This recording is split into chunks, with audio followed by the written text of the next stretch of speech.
Hello guys, welcome to our channel. నేను మీ anchor Teja. ప్రస్తుతం మనతో పాటు సీనియర్ జర్నలిస్ట్ ఎమ్మంది రామారావు గారు. నమస్తే సార్. నమస్తే బాబు. అయితే జగన్మోహన్ రెడ్డి గారిని ఓడిపోయిన తర్వాత చాలా దారుణంగా ట్రోల్ చేస్తున్నారు. సోషల్ మీడియాలో రకరకాలుగా ట్రోల్ చేస్తున్నారు. అయితే రీసెంట్గా కొంతమంది వ్యక్తులు జగన్మోహన్ రెడ్డి గారికి రెండో భార్య బెంగళూరులో ఉంది, అందుకే తరచైనా బెంగళూరు వెళ్ళి వస్తూ ఉంటాడని చెప్పేసి ఈ రకంగా మాట్లాడుతున్నారు. నిజానికి అది వాస్తవం అని అయితే నేను అనుకోవట్లేదు. సో దాని గురించి మీరేం మాట్లాడతారు? అది వాస్తవం అని నేను అనుకోవటం లేదు. అయితే ఆయన గెలిచినంతసేపు కూడా ఆయన క్యారెక్టర్ ఏమిటో ఎవరికీ తెలియదు.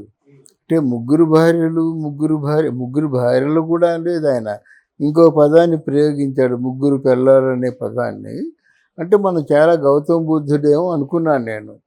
అంటే శ్రీరామచంద్రుడు ఎలాగైతే ఏక పత్ని వ్రతుడయ్యాడో ఈయన కూడా అలాగ అనుకున్నాం. కానీ తర్వాత ఇప్పుడు బయటపడుతున్నాయి నేను ఆయన తాలూకు చిదంబర రహస్యాలు అనేది. ఒకరు చెప్తే అది వదంతి అనుకుంటాం, 10 మంది చెప్తే 10 అనుభవాలు చెప్తే దాంట్లో కొంతైనా నిజం ఉండకపోద్దా అని ఒక ఆలోచన అందరిలో వచ్చిందన్నమాట.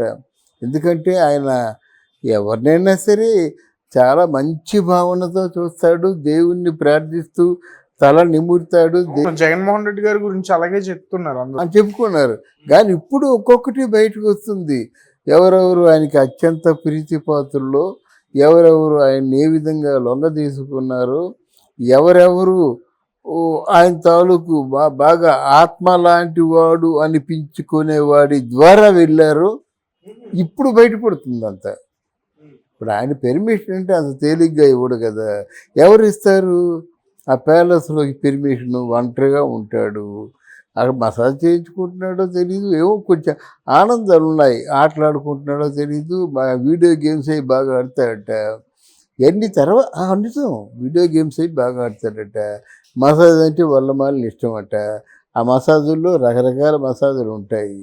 అందువల్ల ఇవన్నీ ఇప్పుడు బయటకు వస్తున్నాయి. ఇప్పుడు అంతే కదా. ప్యాలెస్ విడిచిపెట్టి రాకుండా ఉండాలంటే ఆయనకి ఏదో స్వర్గంలో తేలిపోయే అనుభవాలు ఏవో ఉండాలి.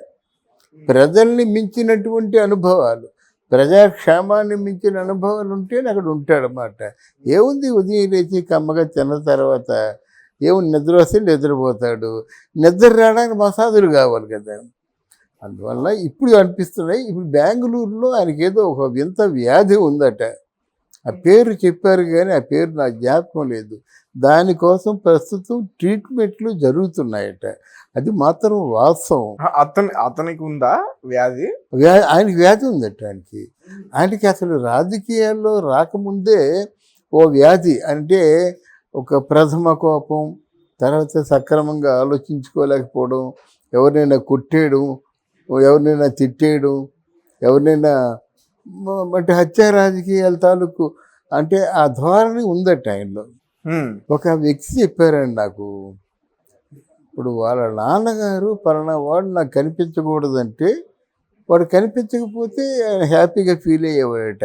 వాడు కూడా పోన్లే, ఆయన కొంత కోపం వచ్చిన తర్వాత ఎందుకు కనిపించాలని దూరంగా పోయేవాడు, ఊరు మారిపోయేవాడు. ఈయన అలా కాదు, ఫలానా వాడు ఇక ముందు నాకు కనిపించకూడదంటే అది దానికి సాక్ష్యం తీసుకురావాలి. అర్థమైందా? వాడు మీకు కనిపించినట్టు దానికి రుజువు ఏమిటి అంటే ఇదిగో రుజువు అని చెప్పాలట. అంత దారుణమైన వ్యక్తి అట. అంటే వాళ్ళకి రాజశేఖర రెడ్డికి ఈ జగన్మోహన్ రెడ్డికి ఉన్న తేడా అది. నీకు చెప్తే నాకు గుండె జారిపోయింది అన్నమాట. అంత భయంకరమైన వ్యాధి ఆయనకు ఉందన్నమాట. అందుకే కదా మరి 5 సంవత్సరాల్లో 151 మంది మ్యాండేట్ అంటే ఎంత అపురూపంగా చూసుకోవాలి, ఎంత రెక్కలెస్గా చూశాడు. ఆయన తాను జీవితంలో నమ్మింది 5 తిట్టేవాళ్ళనే కదా నమ్మాడు. ఆయనకి అవసరం ఏంటంటే చంద్రబాబు నాయుడు కానీ కాదు సార్. ఇప్పుడు బెంగళూరు ఎందుకు వెళ్తాడు ఆయన ఎక్కువ? బెంగళూరు ఇప్పుడు ఇక్కడ తలదాచుకోలేడు కదండి. తాడేపల్లిలో పోలీస్ ఫోర్స్ ఉంది, బెంగళూరులో కూడా పోలీసు ఫోర్స్ ఉంది. ఆయన పర్సనల్ సెక్యూరిటీ 30 మంది ఆయనతో ఎప్పుడు వెళ్తారు. ఇక్కడ అంత ఉండదు కదా. ఇక్కడ ఎప్పుడు వచ్చి ఎవడు కొట్టేస్తాడో తెలియదు. అంటే జనసేన ఎలా తయారైందంటే ఒక శివసేన మాదిరిగా తయారైందన్నమాట. జనసేన దృష్టిలో పడ్డారంటే ఇంకా మనుషులు మిగలరు. మనిషి చేత్తో పీకి చంపేస్తారు అంతే. ఆయుధాలు అవసరం లేదు. అంతగా భయంకరమైనటువంటి సేన అన్నమాట. ఆడవాళ్ళు కానీ మగవాళ్ళు కానీ పోరాటం బాగా చేసే సామర్థ్యం ఉన్నవాళ్ళు. అందుకే బెంగళూరు వెళ్ళిపోయాడు. అక్కడ పట్టుబడిపోతాడు. అక్కడి నుంచి అలా డైరెక్ట్గా వెళ్ళిపోతాడు అన్నమాట. ఇప్పుడు ఈలోగా ఆయనకి కేసులు లేకుండా చేస్తానంటే ఎవరి కాళ్ళైనా పట్టుకుంటాడు, ఏ పార్టీలోనైనా చేరుతాడు. దానికే డీకే శివకుమార్తో మంత్రాలు జరుపుతున్నాడు. అంటే పార్టీలో కలవమని చెప్తారు వాళ్ళు, కాంగ్రెస్ పార్టీ వాళ్ళు. So what? అంటే కలవడమా, పొత్తులతో కలవడమా, లేకపోతే తన పార్టీని విలీనం చేసేస్తున్నా? విలీనం చేసే దిశగానే అడుగులు వేస్తున్నాడు. రాజకీయాలంటే ఆయనకి రోత పుట్టాయి. ఇప్పటికి కూడా తెలుసుకోలేకపోతున్నాడు. ఆ డబ్బులు ఇచ్చాను, ఈ డబ్బులు ఇచ్చాను, అన్ని లక్షలు ఇచ్చాను ఇంటింటికి, నాకు ద్రోహం చేశారనేటువంటి పద్ధతిలో ఉన్నాడు. కానీ పరిపాలన చేస్తుండగా ఇన్ని తప్పులు చేశాను, ప్రజా ఆగ్రహానికి ఈ విధంగా గురి అయిపోయాను. యూత్ పిల్లలకేమో వాళ్ళ ఉద్యోగాల గురించి ఆలోచించలేకపోయాను, పరిశ్రమల గురించి ఆలోచించుకోలేకపోయాను, మంత్రులందరినీ కూడా అసమర్థుల్లే పెట్టాను, వాళ్ళ శాఖకి కూడా అర్థం తెలియని వాళ్ళని పెట్టానని ఆలోచించుకోలేకపోతున్నాడు. ఇప్పుడు కూడా ఏదో తప్పు ఉంది, ఆ తప్పు అందరికీ తెలుసు అని చెప్తున్నాడు. కానీ మరి ఈ తప్పు నువ్వు 2019లో చేశావు కదా, అప్పుడు నిన్నంటే ఎందుకు పైకి ఎగిరిపోయావు నువ్వు? అప్పుడు 151 సీట్లు గెలిచావంటే నీళ్ళు ఏదో లోపం ఉంది, నువ్వేదో పొరపాటు చేస్తావు, నీకేదో యంత్రాంగం సహకరించింది అనుకుంటే నువ్వెందుకు అంత, నీకు నీ బొట్టులకి అంత కోపం వచ్చేసింది? అందువల్ల ఇవన్నీ రాంగ్ ట్రాక్లో వెళ్తాడు. నువ్వు విశాఖపట్నం వెళ్ళాలంటే విశాఖపట్నం ప్రజా సంక్షేమానికి మూలం అనుకుందామండి. విశాఖపట్నం వెళ్ళాలంటే నువ్వు బొంబాయికి టికెట్ తీసుకుంటే దారి తప్పిపోతావు కదా. అలా దారి తప్పిన మనిషి అయిపోయాడు ఇప్పుడు ఆయన. ప్రజలకు దగ్గర అవ్వలేదు, మేధావులకి దగ్గర అవ్వలేదు.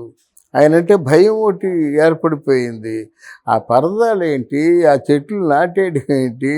చెట్టు అంటే ప్రాణంతో ఉంది కదండి, ఇదంతా హింసే కదా. ఆయన వెళ్తున్నాడంటే దారి పొడుగుతా చెట్లన్నీ కొట్టేయాలి. అశోకుడు మనకి చెట్లు నాటించి ఇంతవరకు చరిత్రలో నిలిచిపోయాడు. ఈయన చెట్లు కొట్టించి చరిత్రలో నిలిచిపోయాడు. అది పరిస్థితి. కానీ జగన్మోహన్ రెడ్డి డెఫినెట్గా శిక్షార్హుడు. చాలా కేసులు ఉన్నాయి, వాటన్నిటికీ సమాధానం చెప్పుకోవాలి. లేదు, అదే కదా గొడవ. ఇప్పుడు ధృతరాష్ట్రుడు ఎందుకు ఫెయిల్ అయిపోయాడండి? పుత్రాభిమానం, అంటే పుత్రుడి మీద ఉన్నటువంటి మమకారం కొద్దీ అప్పుడు నిజంగా గుడ్డివాడైనా బుద్ధికి కూడా గుడ్డ కట్టేశాడు, అంటే జ్ఞానానికి కూడా గుడ్డ కట్టేశాడు. అందువలన తప్పదు, రాజుని కేటీఆర్నే చేయాలి, అప్పుడు హరీష్ రావు తప్పుకోవాలి, అప్పుడు పార్టీ పూర్తిగా నిర్వీర్యం అయిపోతుంది, ఇలా పార్టీ అంతరించిపోతుంది. ఇప్పుడు మాటకి విశ్వసనీయత ఉండాలండి.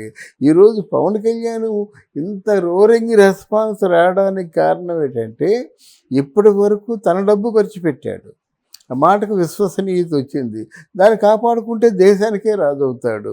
ఆ మాట ఏమైనా చెప్పి 10 మాటలు చెప్పాడు అనుకోండి, పిఠాపురంలో ఏవైతే ప్రామిస్ చేశాడో ఆ ప్రామిసులు 1 సంవత్సరంలోగా నెరవేర్చుకోకపోయినట్టయితే మళ్ళీ అందరిలో ఈయన ఒకడవుతాడనమాట. ఈయన కారు ఒకటే వెళ్ళవలసిన అవసరం ఉంటుంది, ఈయనకి ఎవరు రారు. అది ప్రజల్లో ఉన్న రెస్పాన్స్, ప్రజల్లో ఉన్న ప్రేమాభిమానాలు బట్టి ఉంటాయి. అలాగనుకుంటే హరీష్ రావుకి బాగా ఉన్నాయి, ప్రజల్ని కన్విన్స్ చేయగలడు, ప్రజల్ని ఏమన్నా చేయగలడు. ఒక అంతకుముందు 3/4 మెజారిటీ ఉన్నటువంటి ఎమ్మెల్యేలు అందరూ కూడా హరీష్ రావుతో ఉండేవారు. ఈరోజు హాఫ్ ఆఫ్ ది మెజారిటీ 50% ఇంకా ఎమ్మెల్యేలు హరీష్ రావు చేతులు, హరీష్ రావు ఏమి చెప్తే చేసేటువంటి స్థితిలో ఉన్నారు. అందువల్ల ఇది ఇలాగే సాగుతుంది మాట. హరీష్ రావుకి ప్రెసిడెంట్ ఇస్తే నాకేముంది, నేను ఇండియాలో ఎందుకు ఉండాలి, నేను మళ్ళీ అమెరికా పోతానంటాడు. ఈ అంటే వాళ్ళ ఇంటిలోని పోరు ఇంత కాదయ్యా అనేటువంటి విధంగా వాళ్ళ ఆ గొడవలు సర్దుమనితే కానీ రాజకీయంగా